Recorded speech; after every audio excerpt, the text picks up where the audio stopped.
Aujourd'hui, je suis de nouveau très contente de vous retrouver pour une nouvelle vidéo sur ma chaîne. Donc aujourd'hui, j'ai vraiment le sourire, tout simplement parce que je vais vous présenter un nombre relativement conséquent de livres, certes, mais ce sont que des livres que j'ai adorés. Donc franchement, j'ai plus que hâte que de vous présenter ces pépites-là. Donc en fait, on est sur des sagas ou des one-shots, il y a les deux, que je n'ai pas beaucoup vu passer, que ce soit sur le Booksta, sur le BookTok et sur le BookTube et sur n'importe quel blog ou quoi. Et c'est fou de remarquer qu'il y a énormément de livres qui sont très très connus, mais qu'il y en a aussi d'autres qui malheureusement ne le sont pas, alors que ce sont de réelles pépites. Alors aujourd'hui, je vais vous présenter tout ça. Donc restez avec moi et on va commencer dès à présent. Premièrement, une grosse pépite, mais en fait elles sont toutes pépites, donc je ne saurais même pas comment les différencier. Il n'y a pas de... Il n'y a pas de classement, je vous présente les livres tels que je les prends, mais sachez que tous sont vraiment à un niveau de pépite très très élevé. Donc on commence avec 13 minutes de Sarah Pinborough. C'est une sorte de thriller young adulte et franchement je l'ai mais adoré. Donc voilà, en fait on est tout simplement sur une histoire d'une jeune fille qui a été déclarée morte pendant 13 minutes. Et on veut savoir ce qui s'est passé en fait. Normalement, si je dis pas de bêtises, voilà, elle a été retrouvée dans une eau glacée d'une rivière. Et on se demande tout simplement qu'est-ce qui s'est passé, qu'est-ce qui a conduit, qu'est-ce qui a mené cette fille à finir dans une rivière d'eau glacée, morte pendant 13 minutes. Mais comment elle a atterri là et pourquoi. Et c'est franchement ce qui m'a énormément happée. C'est un thriller plein de suspense. On s'attend pas à la fin. Enfin, il y a beaucoup de... il y a beaucoup d'éléments aussi perturbateurs, mais aussi de retournements de situation qui font que, bah ouais, on lâche pas ce livre. On le lit d'une traite. Et franchement, il est parfait. En plus, c'est du young adulte et vous le savez, c'est mon genre de prédilection, le young adulte. Donc forcément, il faut que je vous le présente, sachant que comme tous les autres livres que je vais vous parler, enfin dont je vais vous parler ici, j'en ai vraiment très peu entendu parler. Et c'est dommage parce que franchement, il vaut le détour. Ensuite, nous avons Four Dead Queens de Astrid Scholt, publié aux éditions Casterman. Je sais que lorsqu'il est un peu sorti, j'en ai entendu vite fait parler, mais honnêtement, je trouve que bah tout simplement il n'a pas eu la hype qu'il méritait. Alors peut-être que je me trompe, peut-être que lorsqu'il est sorti il a fait un carton qui, enfin qu'est-ce que j'en sais, je sais pas, je peux pas vous le garantir, mais c'est vrai que personnellement j'en avais vraiment pas entendu parler lorsque je l'ai acheté.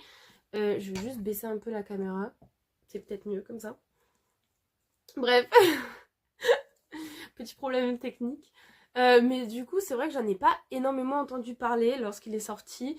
Je l'ai découvert plus ou moins par hasard et en fait le résumé m'avait beaucoup donné envie. Donc je l'ai acheté et franchement il en vaut le détour. Donc au niveau de l'histoire, on est en fait sur un royaume où en fait nous avons 4 reines qui vont régner sur ce grand royaume. Et en fait elles vont petit à petit mourir une par une et on ne sait pas en fait qui est la personne qui tente de les assassiner. On ne sait pas qui est cette personne, quelles sont ses intentions, pourquoi. Et évidemment, il y a une petite romance dedans. Donc franchement, celui-là, il m'a énormément plu. Après, alors il y a certains livres, en fait, vous me direz, mais l'auteur est connu, pourquoi tu nous le présentes? Parce qu'il y a certains livres d'auteurs connus qui n'ont, je trouve, pas eu la hype qu'ils méritaient. Au Soleil redouté en est le parfait exemple, je trouve. Donc, écrit par Michel Bussy. Michel Bussy, je pense que vous savez qui c'est. Il est très connu. Il a fait beaucoup de thrillers. Dernièrement, il a fait une nouvelle Babel pour se lancer dans la science-fiction. Et il a écrit Au Soleil redouté, qui est un thriller. Et moi, je crois que ça a été mon coup de cœur de l'année 2023 ou 2022. Je sais plus quand est-ce que je l'ai lu. Mais franchement, ça a été un de mes plus gros coups de cœur. Je l'ai conseillé à tout le monde. Même ma mère l'a lu pour vous dire à quel point j'en ai parlé autour de moi. Donc en fait, on est sur une île où 5 autrices et lectrices fidèles ont été invitées afin d'écrire un manuscrit. Voilà. Et la gagnante verrait son manuscrit publié dans une fameuse maison d'édition. Et donc, il va y avoir petit à petit une série de meurtres ou d'événements très très troublants sur cette île. Et on va essayer de comprendre. Et franchement, je suis pas non plus... En fait, moi j'aime beaucoup les thrillers, mais j'en ai pas lu énormément. En revanche, je peux vous garantir que c'est le thriller qui m'a le plus marqué parce que je ne m'étais pas du tout attendue à ça comme fin. Je n'ai rien vu arriver. Comme je vous l'ai dit, ma maman l'a lu aussi, elle n'a rien vu arriver. Franchement, pour moi, c'est un des meilleurs thrillers qui existent. Enfin, je sais même pas comment l'auteur a pu, ne serait-ce que de penser à cette fin. Moi, j'y aurais jamais pensé. Et franchement, celui-là, mais j'étais happée. Franchement, vous savez, il y a des livres qu'on aimerait bien redécouvrir et lire comme si c'était la première fois. Et bien, celui-ci en fait clairement partie. Donc vraiment, celui-là, il vaut le détour, je vous le dis. Et je trouve qu'il n'est pas suffisamment connu. Pareil, un livre qui n'est pas suffisamment connu d'un auteur pourtant connu, c'est Julien Sandrel. Donc c'est La vie qui m'attendait. Julien Sandrel, il est principalement connu pour La Chambre des Merveilles, bien entendu, sorti adapté en bande dessinée, sorti en film, etc., qui est son roman le plus connu, qui est d'ailleurs son premier roman, et que j'avais adoré. Mais sachez que pour moi, il y a un livre qui égale La Chambre des Merveilles. Donc j'ai lu plusieurs livres de Julien Sandrel, j'ai lu Merci, Gracie, Thank You, j'ai lu Vers le soleil, et j'ai lu Les étincelles. Et c'est vrai que de ces livres-là, je trouve qu'aucun n'égalait La Chambre des Merveilles, même s'ils étaient tous vraiment parfaits. Mais je peux vous dire que La vie qui m'attendait, selon moi, il égale largement La Chambre des Merveilles. Il est aussi bien, il est... Enfin, on retrouve aussi beaucoup d'événements qu'on n'avait pas vu venir, comme dans La Chambre des Merveilles. Il y a une dose d'espoir qui est hyper importante. Il y a des liens entre certains personnages qui sont renoués. On parle de maladies aussi. Enfin, on parle de choses très compliquées mais très belles, avec une bouffée d'espoir. Donc c'est une bouffée d'oxygène dans un sens. Et franchement, pour moi, il est aussi bien que La Chambre des Merveilles. Donc c'est pour ça que je vous le présente. Parce que selon moi, bah, on n'en a pas suffisamment parlé. Donc voilà, il est vraiment génial. Ensuite, on va partir sur ma saga préférée. Alors, vous le savez peut-être si vous me connaissez, ma saga numéro 1 préférée, techniquement, c'est Crescent City. Sauf que Crescent City, il a été énormément popularisé, notamment sur le BookTok et sur le Booksta. BookTube aussi, ceci dit, mais principalement Booksta et BookTok. J'en ai beaucoup entendu parler. Or, s'il y a une saga dont je n'ai presque pas entendu parler et qui est ma deuxième saga favorite, c'est la saga Darkest Minds de Alexandra Bracken. Donc j'ai le 1, j'ai le 2, j'ai le 3 et j'ai le 4 à vous présenter. On va essayer de présenter les 4 livres tous en même temps. Donc le 4, à savoir, en fait, à la base, c'est une trilogie. Le 4, c'est un truc du genre, c'est 5 ans après.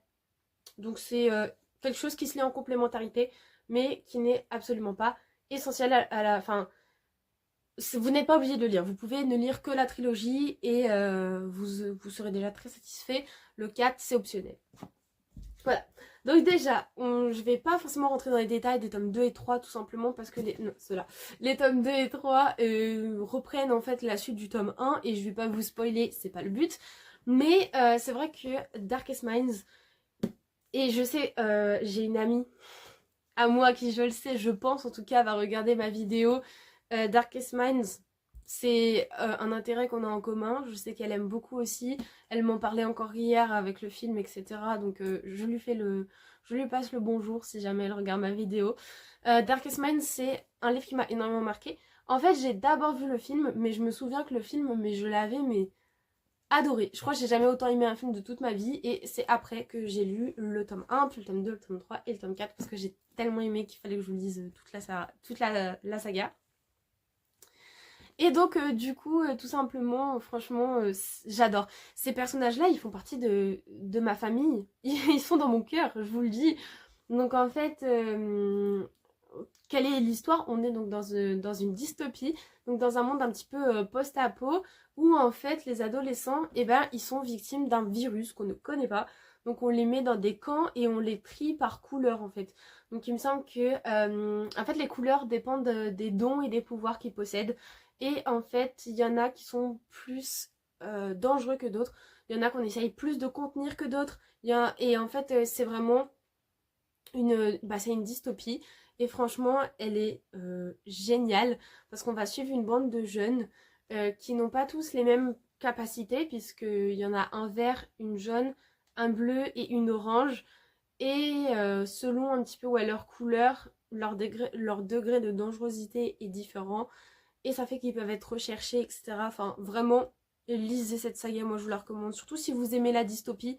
Bon, c'est vrai, ça fait très 2012 de parler comme ça, parler dystopie, je sais que c'est plus tellement à la mode depuis 2012, mais moi, j'adore et je sais qu'il y en a encore qui en lisent, donc si jamais vous êtes fan de dystopie, foncez. Encore une fois, un livre d'une auteure entre guillemets assez... Enfin, moi je la trouve plutôt connue. C'est quand même Becky Albertalli qui a été connue notamment pour Love, Simon. Vous pouvez le voir la pastille ici qui représente l'affiche de Love, Simon. Et elle a écrit en fait tout simplement, c'est la suite, Léa à contre-temps, où cette fois-ci on va suivre et bien tout simplement Léa, la meilleure amie de Simon. Et en fait, pourquoi je vous en parle? Parce que Love, Simon, vous allez me dire que c'est vraiment connu, il y a eu une adaptation en film, etc. Et je vous dirais que oui, vous avez raison, c'est tout à fait connu. C'est un univers qui est, ouais, qui est pas inconnu à la plupart des personnes qui aiment lire ou qui aiment regarder des films. Sauf que je trouve que Léa à contre-temps, il n'a pas eu la célébrité ni la hype qu'il méritait. Parce que vraiment, il est aussi bien que Love, Simon. Il est vraiment très bien. On retrouve la même plume, le même type d'histoire. Donc cette fois-ci, c'est sur Léa, la meilleure amie de Simon, qui tout simplement remet en cause sa sexualité et qui déteste tout particulièrement Abby, la copine de Nick. Et enfin, si vous connaissez un petit peu les personnages, vous comprenez. Et si vous ne connaissez pas, eh ben je n'ai qu'une chose à vous dire, lisez Love, Simon et après lisez Léa à contre-temps. Entrez dans cet univers qui est vraiment génial. C'est du young adulte, de la romance. C'est des romances LGBTQIA+. Donc si vous en recherchez, franchement, ça et Love, Simon, c'est parfait pour vous. Et je crois qu'elle a même écrit d'autres livres, Becky Albertalli, qu'il faut que je lise tout simplement. Ensuite, je vais vous parler d'une trilogie. C'est la trilogie Une fille du futur de Nathalie Straiger. Alors déjà là, c'est l'intégrale que j'ai, puisque normalement c'est 3 livres. Et ces 3 livres, vous les avez déjà peut-être déjà vus. Je vous montre, il y a une photo. En fait, c'est ceux-là. Voilà. Donc c'est la trilogie Ne jamais ramener une fille du futur chez vous, qui est le tome 1. Ne retournez jamais chez une fille du passé, qui est le tome 2. Et Ne dites jamais jamais, qui est le tome 3 et dernier tome. Et donc ça c'est l'intégrale. Et franchement, ça c'est une de mes sagas coup de cœur. Mais vraiment, j'en entends jamais parler nulle part. Personne n'en parle. Mais on peut en parler s'il vous plaît. En plus c'est une auteure française. Il y a énormément d'humour. C'est assez loufoque. Et c'est ce que j'aime. C'est vraiment génial, surtout pour les adolescents. C'est une comédie avec de la romance et tout. C'est très addictif. Non, franchement, ça vaut le détour. Parlons de VO. Donc c'est un livre en VO que je vais vous présenter. C'est The Shamer's Daughter. The Shamer's Daughter de Lynn Caberbol. Je suis désolée si je le prononce mal. Alors, ceux-là, je sais qu'ils sont très rares à trouver. Voilà. Parce qu'en fait, j'avais vu le film. Sachez qu'il y a 2 films adaptés de cette... il y a 4 livres, donc il y a 2 films adaptés de toute cette série de livres-là. Alors, à ce moment-là, il n'y a plus de son parce que j'ai dû accélérer parce que tout simplement mon trépied se cassait la figure et que je ne parvenais juste pas à le remettre en place. Bon voilà, je m'excuse du souci technique, je sais pas ce qui s'est passé. Mon trépied a décidé de pas coopérer aujourd'hui, je sais pas pourquoi. Mais donc, je sais même plus ce que j'étais en train de dire. Donc, en fait, on est donc sur une série de 4 livres qui ont été adaptés en film. Donc, il y a 2 films. Et en fait, j'ai vu les 2 films et j'ai tellement aimé l'univers que je me suis dit qu'il fallait que je les achète. Je les ai cherchés en français partout. Et puis, en janvier 2024, je suis allée à Londres. Et au hasard, dans une librairie, et ben, j'ai trouvé les 4 tomes de The Shamer's Daughter. Donc je les ai pris. Si vous avez l'occasion de les lire, mais lisez-les. En plus, les couvertures, elles sont magnifiques. Donc ça, ce sont les couvertures en VO. Elles sont magnifiques, elles sont vraiment sublimes. Voilà, elles sont vraiment sublimes, les couvertures. Et donc on est tout simplement dans un univers où en fait vous avez The Shamer. On l'appelle comme ça parce que The Shame, c'est la honte. Et donc en fait, The Shamer, c'est une sorte de clairvoyante en fait. Et on va lui demander, parce qu'il y a un assassin présumé de la famille royale qui a été jeté en prison, et on va demander à la Shamer, à la clairvoyante donc, on va lui demander si il est innocent ou s'il est coupable. Et en fait, elle va dire il est innocent. Ils vont pas la croire, donc ils vont demander à sa fille. Sa fille va dire exactement la même chose, mais ils ne croiront toujours pas les clairvoyantes. Et donc on va suivre un petit peu leur périple pour essayer de clamer l'innocence de l'assassin présumé de la famille royale. Et franchement moi j'ai adoré ce premier tome. Je connais la suite parce que j'ai vu les 2 premiers films, mais c'est vrai que je n'ai toujours pas lu la suite de cette saga. Mais je vous recommande quand même la saga entière parce que je sais qu'elle est géniale et qu'elle en vaut le coup. Ensuite je vous présente La petite fille qui avait avalé un nuage gros comme la tour Eiffel de Romain Piertola. Donc franchement Romain Piertola c'est celui qui a écrit je crois L'incroyable voyage du fakir à Ikea. Je sais plus trop le nom exact du livre, je m'en excuse. Le nom est un peu long et un petit peu loufoque alors j'ai pas forcément retenu. Mais en fait comme vous pouvez le constater c'est un livre que j'ai eu gratuitement. Pour l'achat de 2 livres de poche achetés on en avait un offert et c'était celui-là. Et je peux vous dire que, mais qu'est-ce que j'ai été surprise, mais dans le bon sens, c'est une découverte absolument géniale. Tout simplement parce qu'on va découvrir une petite fille qui a la mucoviscidose. Et ça va être très très touchant et on va suivre un voyage très très loufoque. Très loufoque. Mais qui est magnifique avec une belle histoire d'amour. La fin m'a fait pleurer. Enfin franchement bref. Incroyable ce livre. J'ai beaucoup pleuré. En fait, si je dis la fin m'a fait pleurer, c'est parce que j'ai pleuré d'amour tellement que ça m'a émue. Avant-dernier livre, je vous en avais parlé dans ma précédente vidéo, Como agua para chocolate de Laura Esquivel. Donc c'est un livre uniquement en espagnol. C'est un niveau quoi? C'est un niveau B2. Donc si vous avez un niveau B2 en espagnol, vous pouvez le lire. Et franchement, il est génial. C'est un classique de la littérature mexicaine, voilà. Et on retrouve en fait toute une histoire d'une famille à travers de nombreuses recettes de cuisine. Et ce livre m'a énormément fait voyager. On n'en parle pas, c'est un classique de la littérature mexicaine qui mérite vraiment, vraiment le coup d'œil.